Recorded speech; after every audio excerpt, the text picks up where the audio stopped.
Thanks again for sitting down with us. I know you have a little bit of laryngitis and toughing it out to speak with us. You spent 5 years here in Montreal. What's the first thing that you thought about when you got to Montreal this week? I know there's probably a lot. Well, there is, and we arrived late last night, so we had a very short time period here. But just the memories were really flowing of the team at the time, the organization, the people I was very good friends with throughout the years, the talent that we had in the system, really just a lot of great baseball memories that I had. And I mean, there were a lot of fun times that I had enjoyment-wise, but really just the baseball experience.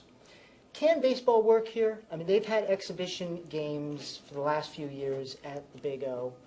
Obviously, if a major league team were to come back to Montreal, it wouldn't be in this arena. But could baseball once again be a predominant sport in the city? Well, this is my personal opinion. And of course, I don't speak for Major League Baseball. But I think that baseball could be successful here. There's a lot of good fans. There are passionate fans, great baseball history here. But the key is the new stadium. We've been talking about that for a long time. We were talking about it when I was here. And I think for the game to come back here, they would need a new stadium, probably a retractable roof stadium in downtown Montreal. And I realize there's a lot of finances that are involved in something like that. So, but I do think if that happened, that baseball could be successful here.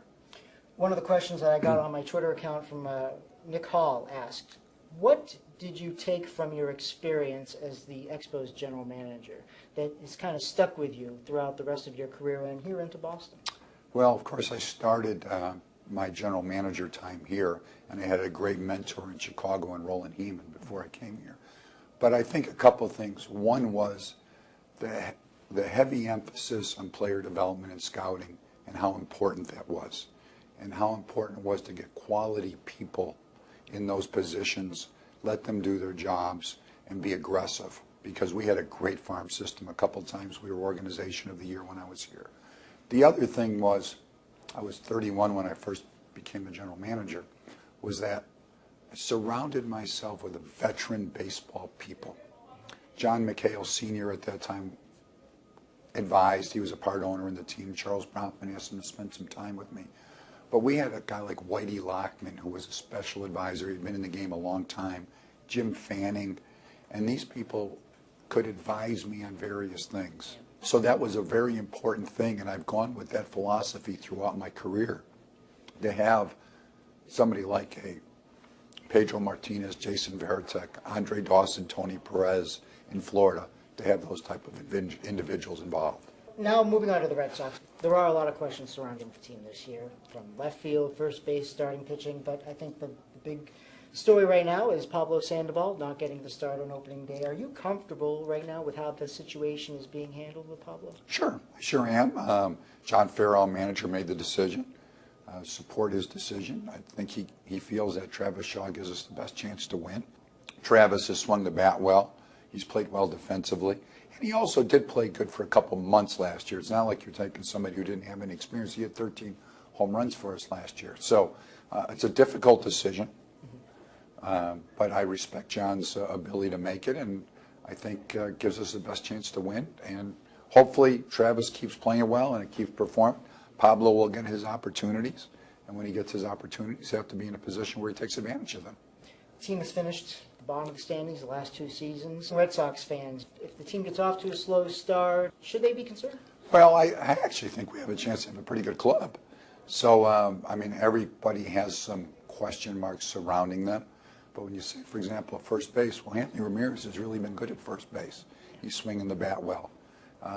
I like Travis Shaw coming in and playing third base. I think he's got a chance to be a solid player. In left field, we got a good combination of Chris Young and Brock Holt, left-handed, right-handed hitters. So there's a lot of good things about it. Now, everybody wants to get off to a quick start. We have a tough schedule in the beginning. Blue Jays are the favorite in our division. They won the division. We play them 7 times in the first couple of weeks of the season. But I think all in all, I think we have a good combination of veteran guys with some young players that will keep growing.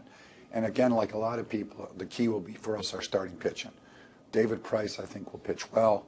We need our other guys in the rotation at this point. We need Clay Buchholz, who's very capable, Rick Porcello, who's very capable, to be in a position, Joe Kelly, to continue to step forward.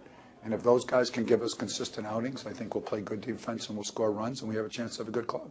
Where's the litmus test for that then? How far into the season, if the team doesn't get off to the start, do you start to look and reevaluate some things? Well, I think there's so many factors that are involved in something like that. I don't think you put a specific number of games ever.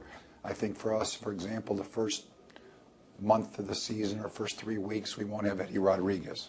Well, Eduardo Rodriguez is one of the best pitchers, young pitchers in the game. When we get him back, that will be a big plus for us. Carson Smith is out for a short time period. When he comes back in a couple of weeks, that'll make us better.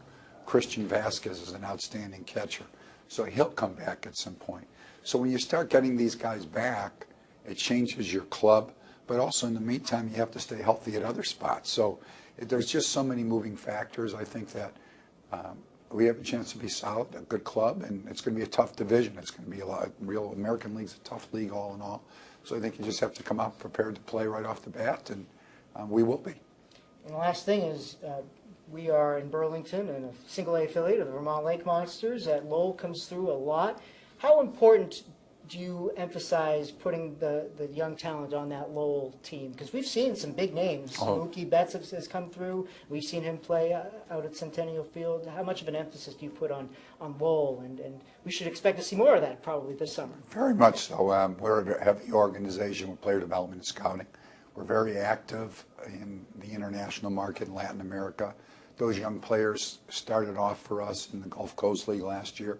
A lot of them will be going to Lowell, and they'll also be supplemented by people we draft. We draft number 12 this year overall in the draft, so we got a high draft choice. So I think it'll be a situation we look forward to putting a good club in Lowell, and I think that anybody who's a Red Sox fan that's up there will enjoy watching those players play. David Dombrowski, thank you so much. Appreciate it. Thanks for having me.